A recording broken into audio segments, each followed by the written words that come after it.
Dialah Allah yang menciptakan kematian dan kehidupan. Sebagai apa? Sebagai ujian. Berarti selama hidup, selama itulah kita akan diuji dengan dinamika ujian yang tadi. Dan apa yang akan Allah lihat dari setiap ujian-ujian itu? Ayyukum ahsanu amala. Siapa di antara kamu sekalian yang paling baik amalnya, yang paling baik sikap.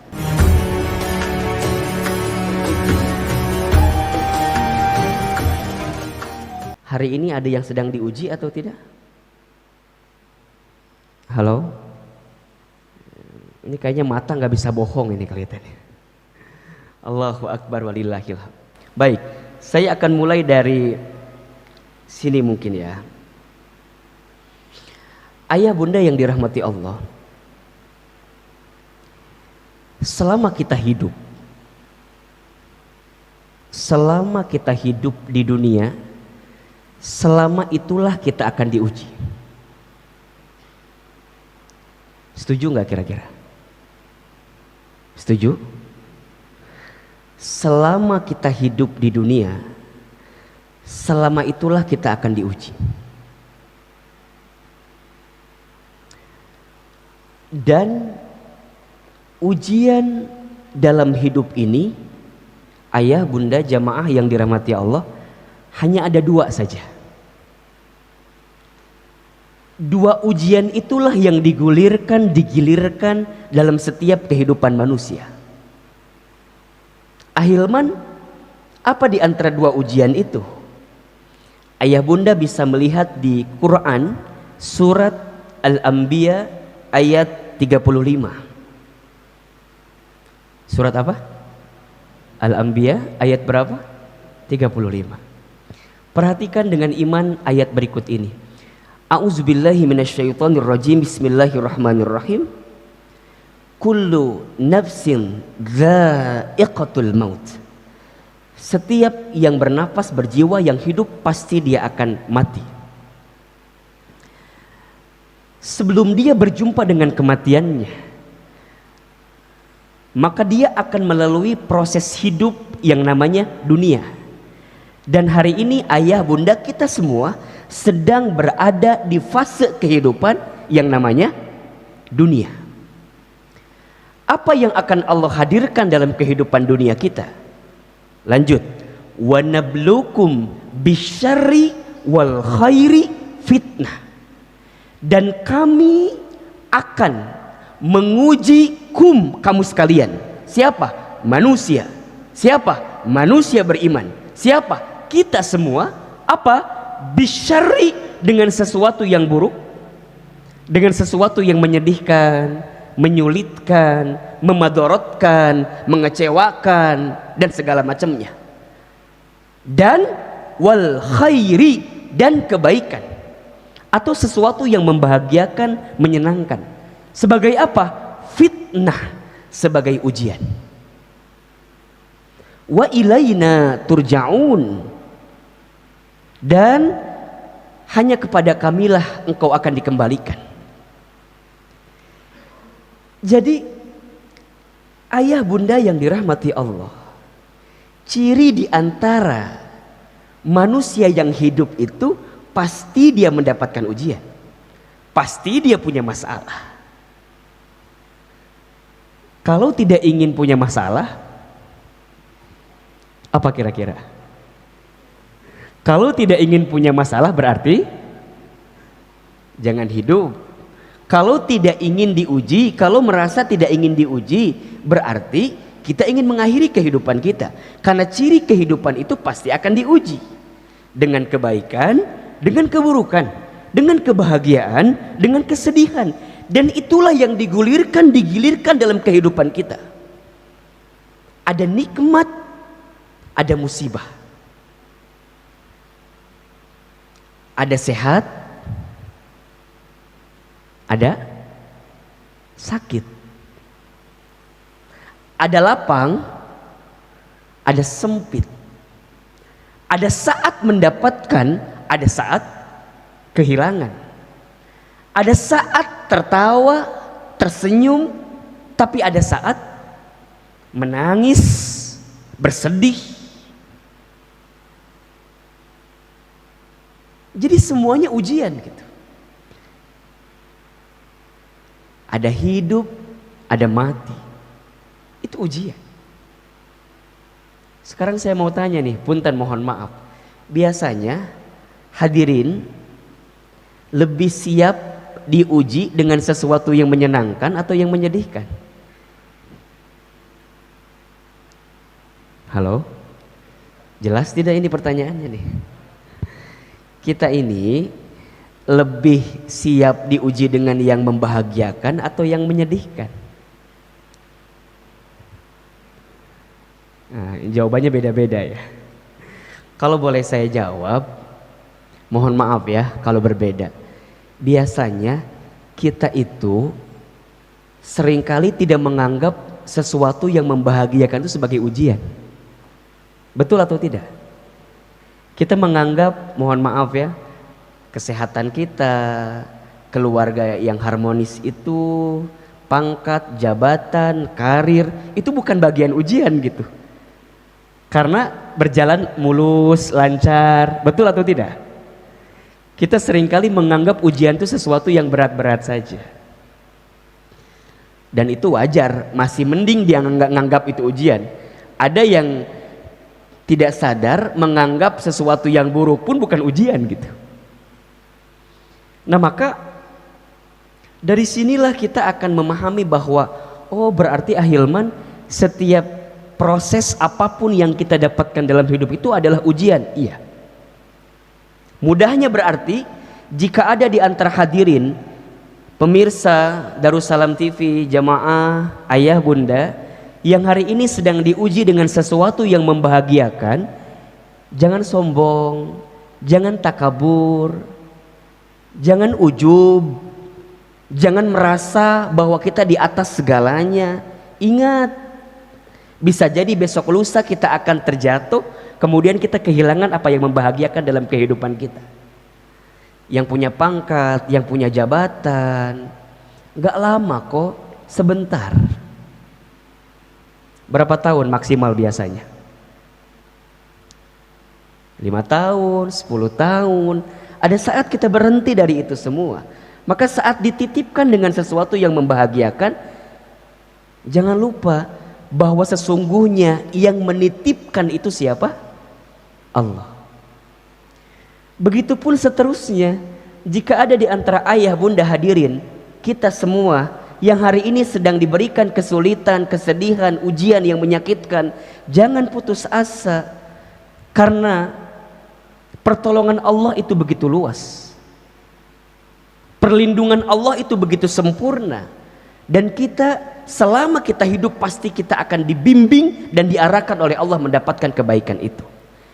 Nah, pada kesempatan subuh ini coba kita akan sedikit mungkin membahas ujian-ujian yang berupa kesulitan dalam hidup saja. Ahilman, apakah semua di antara kita akan diuji dengan yang namanya kesulitan dalam hidup? Iya. Ada di Quran surat Al-Baqarah ayat 155, 156 misalnya. Bismillahirrahmanirrahim. Walanabluwannakum, dan pasti kami akan menguji kamu sekalian, bisyai'in, dengan sesuatu yang sedikit. Syai' dengan sesuatu. Apa di antaranya? Minal khauf, manusia itu akan diuji dengan ketakutan. Wal ju'i, dan kelaparan. Wa naqsi minal amwal, dan kekurangan harta. Wal anfus, dan kegoncangan jiwa. Ya, ada orang yang wafat, ada saudara kita yang wafat, ada saat kehilangan dan segala macam. Was samarat, dan buah-buahan. Maksudnya ada hasil dari apa yang kita harapkan tapi tidak sesuai dengan apa yang kita inginkan. Kecewa misalnya. 1 ketakutan, 2 kelaparan, 3 kekurangan harta, 4 kegoncangan jiwa, 5 wassamarat, ada harapan yang tidak kunjung menjadi sesuatu yang nyata dalam kehidupan kita. Sekarang saya mau tanya, di antara hadirin sekalian, ada tidak yang sedang disapa dengan ujian-ujian ini? Jika ada yang sedang disapa dengan ujian ini, maka lihat ujung ayatnya, wa basyiris sabirin. Sesungguhnya ayah bunda kita semua sedang diberikan kabar gembira oleh Allah Subhanahu wa taala. Jadi kalau hari ini mohon maaf ya, Mohon maaf, ada yang sedang merasa takut, gelisah. Misal, tidak sedikit mungkin di antara kita ada yang kehilangan pekerjaan. Mungkin di antara kita ada yang harus dirumahkan. Mungkin ada di antara kita yang harus berkurang omset atau profit dari keuntungan bisnisnya. Atau barangkali ada di antara ayah bunda yang sedang punya persoalan di rumah tangganya. Ada yang sedang punya permasalahan di rumah tangganya atau keluarganya, dan segala macam dalam kehidupannya. Maka jika kita merujuk kepada ayat ini, yakini, pahami bahwa ujian-ujian kesulitan itu adalah wabasyir, kabar gembira. Bagi siapa? As-sabirin, bagi orang-orang yang sabar. Siapakah orang yang sabar itu? Lanjut ayat selanjutnya. Alladzina idza asabathum musibah qalu inna lillahi wa inna ilaihi rajiun. Orang yang sabar adalah orang yang ketika ditimpa musibah, maka dia hanya akan menjawab, sesungguhnya ini milik Allah, dan sesungguhnya semua ini akan kembali kepada Allah. Bahasa mudahnya adalah orang yang sabar itu adalah orang yang mengembalikan setiap perkara kesulitan dalam hidupnya kembali kepada Allah. Dia menahan diri, dia memilih sesuatu mana yang tidak dibenci oleh Allah. Dia hanya akan fokus mencari jalan keluar, mencari solusi yang jalan keluar solusi itu adalah sesuatu yang diridhoi oleh Allah Subhanahu wa taala. Dia bisa marah, dia bisa frustasi, dia bisa stres, iya, tapi dia tahu itu dibenci oleh Allah. Dia tahu itu perkara yang Allah tidak ridho dengannya. Maka dia memilih jalan lain mana yang barangkali Allah lebih ridho dengan dirinya. Jadi mohon maaf ya, sabar itu tidak identik dengan berdiam diri atau apa, tidak identik dengan putus asa, bukan. Sabar itu memilih jalan terbaik yang sesuai dengan aturan Allah Subhanahu wa taala. Dia tidak melanggar aturan-aturan Allah dalam kehidupannya. Itu sabar. Dan sikap ini menjadi penting. Jadi kalau ada di antara hadirin sekalian yang sedang disapa dengan kesulitan dan langsung cara berpikirnya adalah, oh iya, Allah sedang menitipkan pesan cinta, kabar gembira kepada kita dengan ujian-ujian ini. Ahilman, kenapa disebut dengan kabar gembira dari setiap ujian kesulitan itu? Mohon maaf, kalau boleh saya tanya, setuju atau tidak? Kita itu sholatnya bisa lebih khusyuk, doanya bisa lebih panjang, sujudnya bisa lebih lama jika sedang diuji dengan kesulitan. Betul atau tidak? Bukankah itu nikmat?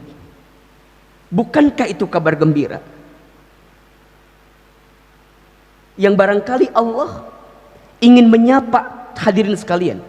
Allah ingin menghadirkan pesan cintanya melalui ujian-ujian itu agar kita segera kembali kepada Allah Subhanahu wa taala. Salat tahajudnya jadi rajin, salat duhanya jadi rajin, ngaji Qur'annya jadi rajin, ke masjidnya jadi rajin, infak sedekahnya jadi rajin. Biasanya ketika sedang diuji, betul atau tidak?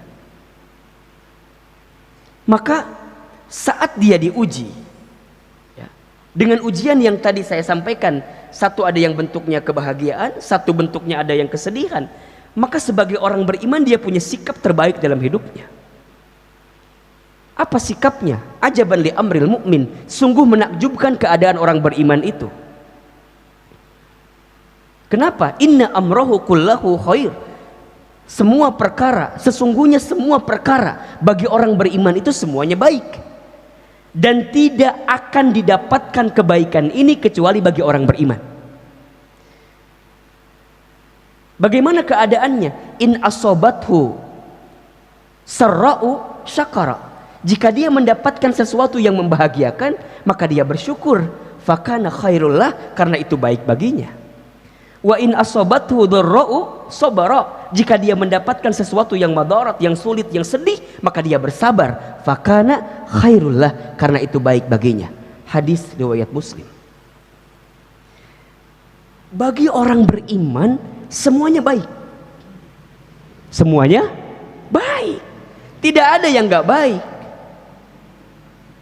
Tapi kan Ustadz, wajar atuh kalau gelisah, wajar atuh kalau resah gitu ya, galau dan segala macam, wajar, manusia biasa. Innal insana khuliqa halu'a, sesungguhnya manusia itu diciptakan dengan keluh kesah, kan gitu, wajar. Tapi yang tidak wajar apa? Berlebihan dalam kegelisahan. Yang tidak wajar adalah berlebihan dalam keresahan.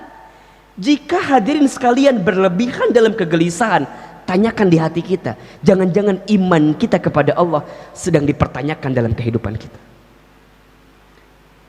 Ustaz, gimana ini kalau pandemi terus-menerus begini terus gitu ya? Gimana ini kalau Covid nggak selesai-selesai gitu? Itu bukan ungkapan orang beriman. Orang beriman tidak seperti itu, ayah bunda. Ahilman, gimana nih kalau aduh gini terus usaha nggak lancar nih, omset berkurang dan segala macam. Iya, dia tahu sedang sulit, tapi ungkapan yang keluar bukan seperti itu. Karena di hatinya masih ada iman. Berarti ketika di hatinya masih ada iman, dia masih yakin dan percaya kepada Allah Subhanahu wa ta'ala. Bukan tidak ikhtiar, dia ikhtiar. Tapi keyakinannya kepada Allah menjadi guidance terbaik dalam hidupnya. Menjadi petunjuk terbaik selama ada Allah. La tahzan, jangan sedih. La takhaf, jangan takut, jangan khawatir. Innallaha ma'ana, sesungguhnya Allah bersama dengan kita. Karena semua yang dihadirkan dalam kehidupan kita pasti ada hikmah terbaik. Yang sulit itu adalah bisa menggali hikmahnya gitu ya. Hikmahnya apa gitu. Maka ujian bagi orang beriman. Mudah-mudahan kita semua termasuk golongan orang beriman ya. Maka saya langsung fokus aja ujian bagi orang beriman. Bagi kita yang mudah-mudahan dicatat oleh Allah sebagai orang beriman. Ketika diuji, jangan fokus dengan soalnya. Jangan fokus dengan ujiannya. Tapi fokuslah dengan jawaban kita hadirkan dari ujian-ujian itu. Kenapa? Karena soal ujian tidak pernah salah. Jika kita tidak lolos atau tidak lulus dari ujian, yang salah bukan soalnya, tapi yang salah adalah jawaban kita terhadap soal-soal itu. Saya buat analogi yang sederhana. Kalau ayah bunda, teman-teman sekalian ikutan tes seleksi masuk perusahaan misalnya. Kemudian ada soal. Kita jawab soal itu. Kemudian kita kumpulkan jawabannya. Sebulan kemudian ada hasil. Ternyata hasilnya nggak lulus. Sekarang saya tanya, kalau nggak lulus, yang salah soal atau jawaban? Halo? Jelas tidak pertanyaannya? Kalau kita ikutan tes, ikutan ujian, kemudian nggak lulus atau nggak lolos, itu yang salah soal atau jawaban? Jawaban. Sekarang kalau ada di antara hadirin sekalian yang sedang diuji dalam kehidupan, berarti yang kudu kita pikirkan itu ujiannya atau sikap kita terhadap ujian itu. Punten ya, mohon maaf, kita mah suka fokus dengan ujiannya, malah seringkali menyalahkan keadaan. Bukan kita lah, saya gitu ya. Saya mah suka sering menyalahkan keadaan. Ih tenah jadi gini, kenapa aku dapat ini, kan gitu ya. Apa yang salah gitu. Kadang-kadang tidak sedikit mencari kambing hitam kan gitu. Padahal kambing putih juga banyak. Kenapa harus cari kambing hitam? Ini kenapa? Ini kenapa? Ini kenapa? Sok kalau dipikirin begitu stres gak kira-kira Pak? Stres atuh Pak. Padahal yang Allah inginkan dari setiap dinamika ujian-ujian dalam kehidupan kita adalah apa coba? Ayyukum ahsanu amala. Siapa yang paling hebat, yang paling baik amalnya dari proses ujian-ujian dalam kehidupan kita. Surat Al-Mulk ayat 2. Bismillahirrahmanirrahim. Alladzi khalaqal mauta wal hayata liyabluwakum ayyukum ahsanu amala wa huwal azizul ghafur. Dialah Allah yang menciptakan kematian dan kehidupan. Sebagai apa? Sebagai ujian. Berarti selama hidup, selama itulah kita akan diuji dengan dinamika ujian yang tadi. Dan apa yang akan Allah lihat dari setiap ujian-ujian itu? Ayyukum ahsanu amala. Siapa di antara kamu sekalian yang paling baik amalnya, yang paling baik sikapnya. Nah, pertanyaan kita, kira-kira hadirin kita semua saat diuji itu sikapnya sudah benar apa belum? Sudah sesuai atau belum? Sebelum ke sana, bagi orang beriman, saat dia diuji, ini bagi orang beriman ya, bagi orang beriman, saat dia diuji, dia akan memahami, meyakini bahwa ujian adalah bagian cara Allah menaikkan derajat dalam hidupnya. Kita bisa lihat di surat Al-Ankabut ayat 2 misalnya. Ahasiban nasu ayyutraku ayyaqulu amanna wa hum la yuftanun. Apakah manusia itu mengira bahwa mereka dibiarkan saja mengatakan kami telah beriman sedang mereka tidak diuji? Di surat yang lain Al-Baqarah ayat 224 Allah berfirman, am hasibtum an tadkhulul jannata walamma ya'tikum mathalul ladzina khalau min qablikum. Apakah kamu mengira bahwa kamu akan masuk surga padahal belum datang kepadamu ujian, cobaan sebagaimana halnya orang-orang terdahulu sebelum kamu? Hadirin, perhatikan di sini. Berarti ahilman, seseorang itu semakin kuat imannya, semakin berat ujiannya. Ya. Tapi, ya ini penting.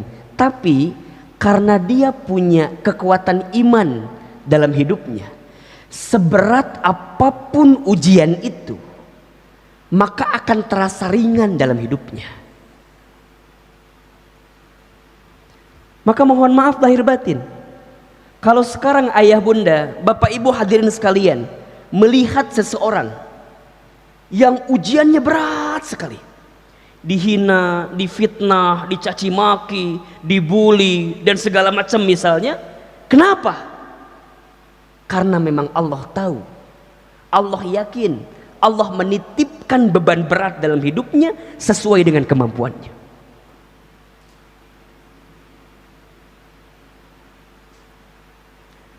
Benteng iman itulah yang menguatkan dia untuk selalu siap menghadapi ujian apapun.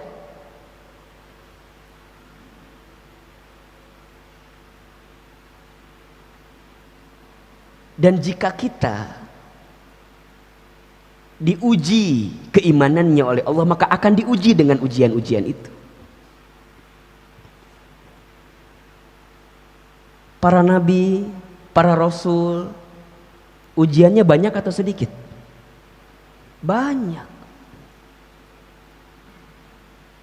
Sejak nabi yang pertama sampai nabi yang terakhir, ujiannya Allahu Akbar walillahil hamd banyak. Nabi Adam diuji. Apa ujiannya? Tidak tanggung-tanggung kan? Di antara banyak ujian itu diusir dari surga. Karena ada satu peristiwa membangkang kepada Allah ketika itu kan? Nabi Nuh diuji atau tidak? Diuji dengan apa? dengan keadaan istri dan anaknya yang membangkang kepadanya. Terbayang gak oleh ayah bunda mengajak umatnya, mengajak kaumnya yang membangkang, yang menolak, bukan orang yang jauh tapi orang yang dekat.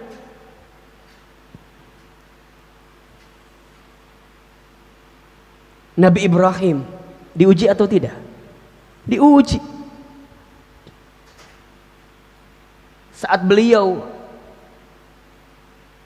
mendengungkan kalimat tauhid, tapi ternyata ayahandanya seorang pembuat patung berhala, kan? Coba terbayang gak bagaimana keadaannya? Kemudian mau dibakar tubuhnya, dibakar.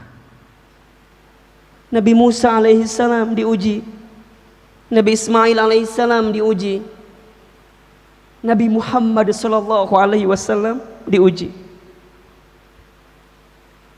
Jika seandainya ujian ayah bunda dibandingkan dengan ujian para nabi dan rasul, demi Allah tidak ada seujung kuku ujian yang kita dapatkan dibanding ujian para nabi dan rasul.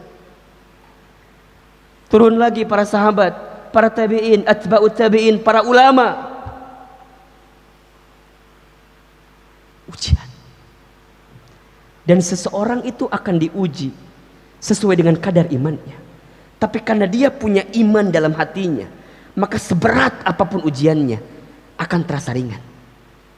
Berarti kalimat selanjutnya adalah, jika di antara ayah bunda hadirin sekalian yang merasa berat dengan ujian dalam hidup, tanyakan dalam hati kita, masihkah ada iman di hati kita atau tidak? Dan jika kita melihat ayat-ayat ini gitu ya, bahwa seseorang tidak akan dikatakan beriman sebelum diuji, seseorang tidak akan masuk surga sebelum diuji, maka saat dia diuji dalam kebaikan-kebaikan di hadapan Allah, maka dia akan menangkapnya dengan sesuatu yang membahagiakan dalam hidup. Dia akan tersenyum, dia akan kemudian merasa lapang hatinya dengan ujian-ujian, karena semakin dekat kebaikan dalam hidupnya. Bahkan dalam hadis baginda Nabi SAW yang diriwayatkan oleh Al-Imam Al-Bukhari, disebutkan di situ, man yuridillahu bihi khaira yusiba minhu. Barang siapa yang diinginkan oleh Allah kebaikan dalam hidupnya, barang siapa yang diinginkan oleh Allah menjadi baik dalam hidupnya, yusiba minhu, maka Allah akan berikan ujian kepadanya. Allah akan berikan musibah kepadanya. Catatan, bagi orang beriman.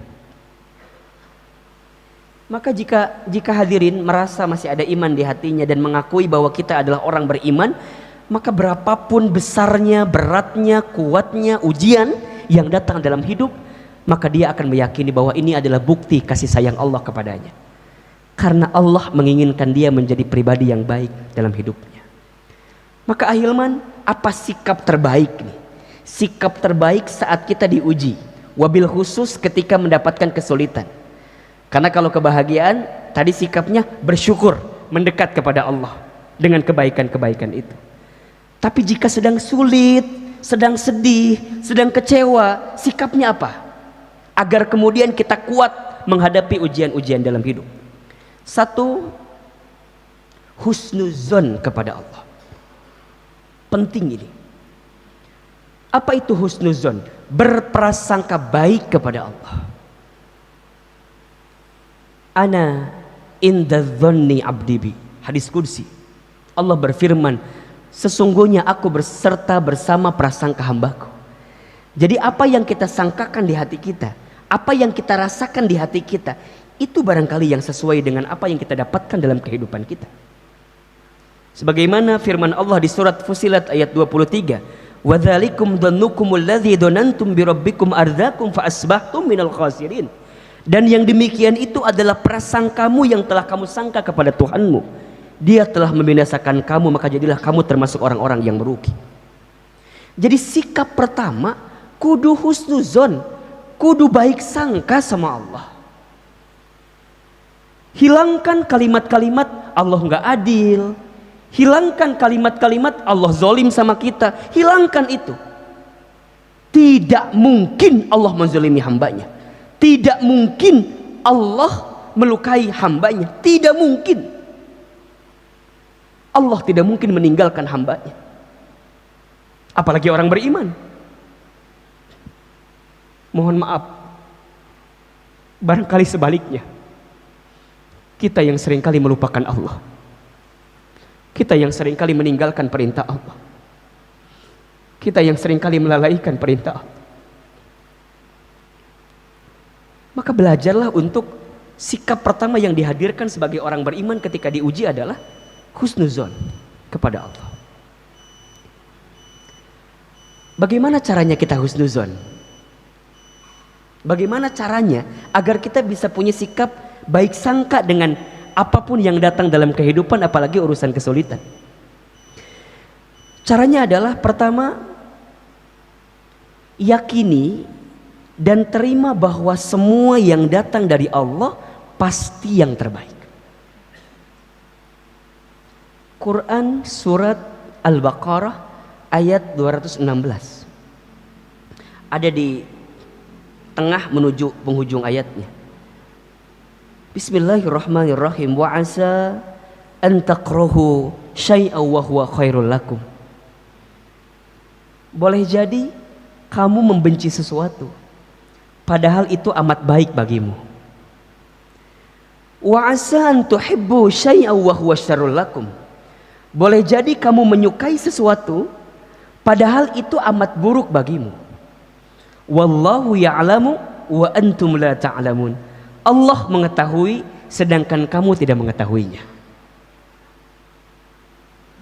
Hadirin, ayah bunda, sekarang saya mau tanya, kita itu kalau mengukur kebaikan seringkali menggunakan indikator aturan Allah atau menggunakan pandangan kita sebagai manusia?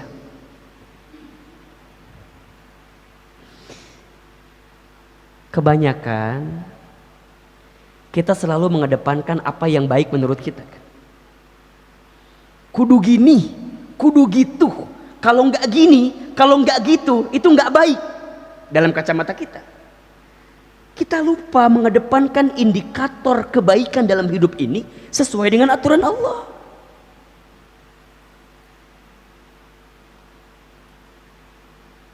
Ayah bunda kalau milih pekerjaan, yang dipertimbangkan pertama kali apa? Banyak kecilnya gaji atau halal haram atau surga nerakanya? Kita seringkali mengedepankan ini gajinya besar, ini penghasilannya banyak, ahilman. Kita lupa bahwa pada bab pekerjaan itu ada pertimbangan halal haram, ada pertimbangan surga neraka, yang itu harus juga menjadi pertimbangan. Betul atau tidak? Ketika bisnis, yang seringkali kita pertimbangkan utama pertama kali apa? Untung ruginya. Kita lupa pada bab bisnis itu, pada bab usaha itu juga ada pertimbangan berkah tidaknya, Allah ini ridho apa tidaknya, halal haramnya, itu menjadi penting. Ketika milih istri, flashback ke belakang, yang kita pertimbangkan apa? Cantik tidaknya, atau seseorang yang bisa mengantarkan, menguatkan kita menuju surganya? Pertimbangannya kan cantik tidaknya, jadi dunia-dunia semua gitu loh. Ketika punya anak, menyekolahkan anak, mencari pendidikan untuk anak, apa yang kita pertimbangkan? Pernahkah ayah mempertimbangkan?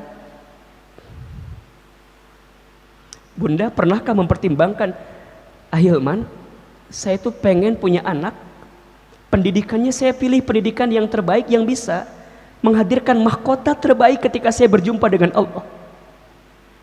Saya pengen punya anak yang hafal Quran, yang hafiz Al-Quran, yang mampu mendekat taat kepada Allah, yang akhlaknya istimewa dalam kehidupan. Atau barangkali ayah bunda lebih banyak mempertimbangkan ini akreditasinya A, ini juara olimpiade B, dan segala macamnya. Kita lupa mempertimbangkan pertimbangan yang bisa mendekatkan kita kepada Allah Subhanahu wa taala. Dan pertimbangan itulah pertimbangan yang paling kuat seharusnya. Maka bagi orang beriman, ketika dia diuji, ketika dia sedang sulit, sikap pertamanya langsung yakin bahwa baik sangka kepada Allah. Ini yang terbaik bagiku. Dan ketika dia memahami itu, maka dia yakin yang baik menurut dia, menurut kita belum tentu baik menurut Allah. Tapi yang baik menurut Allah pasti baik untuk kita. Maka bismillah, mulai katakan pagi ini, apapun yang kita dapatkan dalam hidup, selama kita beriman, maka ini yang terbaik dalam kehidupan kita. Para ayah pulang nanti ke rumah, temui istrinya, senyum kepada istrinya, bilang sama istrinya, sayang, mama, bunda, thank you very much, terima kasih sudah menjadi istri yang terbaik. Kata istrinya, emang kenapa ayah? Enggak, pokoknya gitu aja. Bagaimanapun keadaan istri kita, cerewetnya, cemburunya, banyak mintanya, banyak maunya, apapun itu kekurangannya, saya sangat meyakini pasti ada kelebihannya. Bukankah ketika ketika para suami, ketika Anda mengucapkan saya terima nikahnya fulana binti fulan dengan mas kawin sekian-sekian dibayar tunai ketika akad nikah itu di depan ayahnya, itu kan maknanya apa? Saya terima semua kebaikan yang ada di istri saya, dan saya pun siap menanggung semua keburukan yang mungkin ada di istri saya. Maka katakan mulai hari ini, istri saya yang di rumah, hadirin, it's the best for me, itu yang terbaik bagiku. Para bunda juga yang di rumah yang menyaksikan kali ini, bagaimanapun keadaan suami kita, kurangnya, apalagi suami kita kurangnya apa? Kurang gantengnya, kurang nafkahnya, apapun itu, maka katakan kepada suami kita dan yakinkan di hati kita bahwa suami kita itu adalah suami yang terbaik. Pekerjaan kita, usaha kita, bisnis kita, walaupun barangkali belum menghadirkan hasil yang maksimal, katakan itu yang terbaik. Yakini. Termasuk hari ini ketika kita disapa dengan COVID-19, ketika kita disapa dengan penyakit wabah, kita kan gak pernah mau punya penyakit seperti ini, punya pandemi seperti ini. Tapi kita percaya bahwa ada hikmah di balik musibah. Ya Allah, terima kasih. Kalau ayah bunda boleh renungi, coba saya mau tanya, Ramadan yang paling indah untuk ayah bunda kapan kira-kira? Indah dalam artian kita bisa menghadirkan kebersamaan dengan keluarga gitu ya. Bisa sholat berjamaah isya tarawih dengan keluarga, buka sahur lebih banyak bersama dengan keluarga. Kalau boleh saya cerita, rasanya Ramadan tahun ini yang saya dapatkan itu gitu ayah bunda.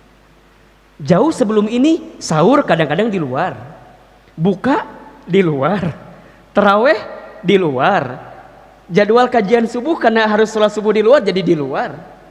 Bahkan kalau ingat 2 tahun yang lalu 2016 2017 saya hampir 2 tahun berturut-turut Ramadannya di Amerika Serikat, jauh dari keluarga. Tahun ini Allah berikan kesempatan, wasilahnya kalau bukan karena COVID misalnya mungkin gak akan kejadian seperti itu. Ada hikmah gak kira-kira? Ada hikmah. Para ayah yang belum pernah jadi imam sholat taraweh, kemarin maksain apa enggak? Maksain, walaupun barangkali keadaannya bacaannya belum sempurna dan belum baik, tapi kan maksain. Ujungnya jadi belajar tahsin, jadi belajar tajwid, betul enggak? Memperbanyak hafalan. Itu nikmat atau tidak? Yakini di hati kita husnuzon kepada Allah, itu yang terbaik. Yang kedua, agar kita bisa husnuzon dengan setiap ujian adalah yakini bahwa ujian yang menimpa kita berbanding lurus dengan kemampuan kita. Al-Baqarah 286, la yukallifullahu nafsan illa wus'aha, laha ma kasabat wa 'alaiha maktasabat. Allah tidak akan membebani seseorang melainkan sesuai dengan kemampuan.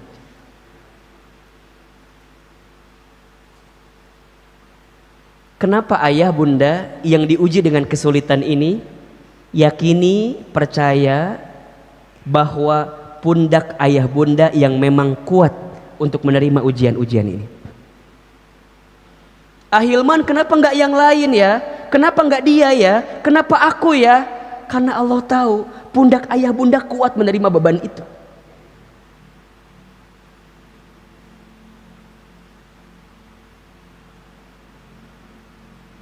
Karena kuat.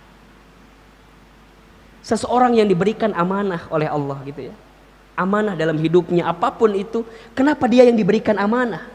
Karena Allah tahu barangkali memang dia yang kuat mendapatkan amanah itu. Ada seseorang yang mendapatkan ujian bertubi-tubi gitu, dihina, dicaci maki, difitnah, dicari kesalahan dan segala macamnya. Kenapa hanya beliau? Kenapa hanya dia?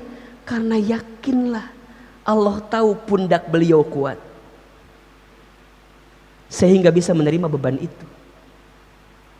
Maka ayah bunda nih, kalau sekarang kita merasakan ujian dan ujian itu terasa berat, tanamkan di hati kita, Allah percaya kepada kita, Allah yakin sama kita. Maka poinnya adalah, ayah bunda hadirin sekalian, jangan sibuk membandingkan ujian yang kita terima dengan ujian orang lain. Saya ulangi ya, jangan sibuk membandingkan ujian yang kita terima dengan ujian dengan orang lain. Kita suka merasa enak ya dia mah, enak ya dia mah. Belum tentu.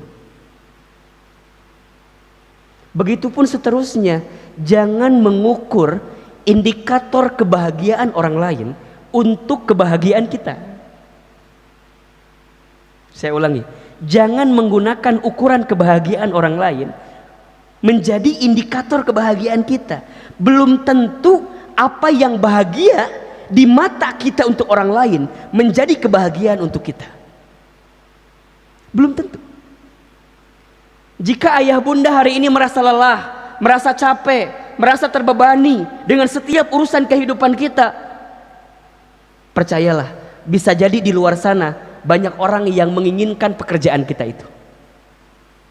Jika ada di antara bisnis, usaha, pekerjaan kita yang ayah bunda merasa berat sekali ya Ahilman, susah sekali ya Ahilman, Allahu Akbar, di luar sana ada orang yang memimpikan, mendambakan pekerjaan, bisnis, usaha yang sedang kita lakukan. Begitupun seterusnya. Jika ada di antara ayah bunda yang hari ini sedang merasa berat, sulit gitu ya, dengan setiap ujian-ujian dalam hidup, barangkali percayalah Allah sedang siapkan kebaikan dalam kehidupan kita itu. Maka penting ini ya, gampangnya beginilah, jangan mengukur ukuran kaki kita dengan ukuran sepatu orang lain gitu. Kaki kita ukurannya 38, pakai yang ukuran sepatu 42, apa yang terjadi kira-kira?